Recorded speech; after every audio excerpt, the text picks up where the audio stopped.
ಇದು ನಂದು ಹೇರ್ 2021 ಆಗಿಂದ ನೋಡ್ಬೋದು. ಅದ್ರ ಹೇರಿನ ಟೆಕ್ಸ್ಚರ್ ಆಗಲಿ ಲೆಂತ್ ಅದ್ರ ಶೈನ್ ಬ್ಯಾರೆ ಇತ್ತು. ಆಗಿನ ಹೇರ್ ಟೆಕ್ಸ್ಚರ್ ವಾಪಸ್ ಬರಾಕ ನನ್ನ ಹೇರ್ ಕೇರ್ ಏನೈತೆ ನೋಡೋಣ. ಆಯಿಲ್ ಹಚ್ಕೊಂಡ್ಲಾರ್ದ ತಲಿಸನ ಮಾಡೋದು, ಹೇರ್ ಸ್ಟ್ರೈಟ್ನಿಂಗ್ ಮಾಡ್ಕೊಳೋದು ಟೆಕ್ಸ್ಚರ್ ಹಾಳಾಗ್ತೈತಿ.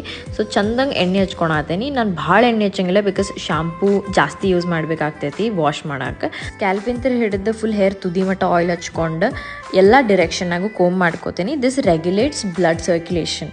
ಶ್ಯಾಂಪೂ ಲಾರಿಯಲ್ ಪ್ಯಾರಿಸಿಂದ ಯೂಸ್ ಮಾಡ್ತೇನೆ. ನಾ ಮುಂಚೆ ಕಂಡೀಷ್ನರ್ ಹಚ್ಕೋತಿದ್ದೆ, ಈಗ ನಾ ಕಂಪ್ಲೀಟ್ಲಿ ಮಾಸ್ಕಿಗೆ switch ಆಗೀನಿ.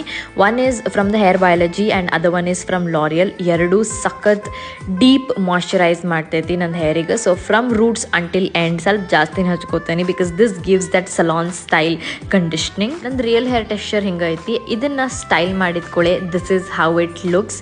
These are the 3 to 4 steps ನಾನು every single time hair wash ಮಾಡಬೇಕಾದ್ರೆ ಮಾಡ್ಕೊಂಡೇನಿ. ಇನ್ನೊಂದು 4 to 5 ಮಂತ್ಸ್ನಾಗ ಲೆಂತು ಬರ್ತೈತಿ, ಟೆಕ್ಸ್ಚರ್ ಇಂಪ್ರೂವ್ ಆಗ್ತೈತಿ. ಹೇರ್ ಟೆಕ್ಸ್ಚರ್ ಇಂಪ್ರೂವ್ ಆಗಕ್ಕೆ ಡಯಟ್ ಬೇಕಂದ್ರೆ ಕಮೆಂಟ್ ಮಾಡಿರಿ.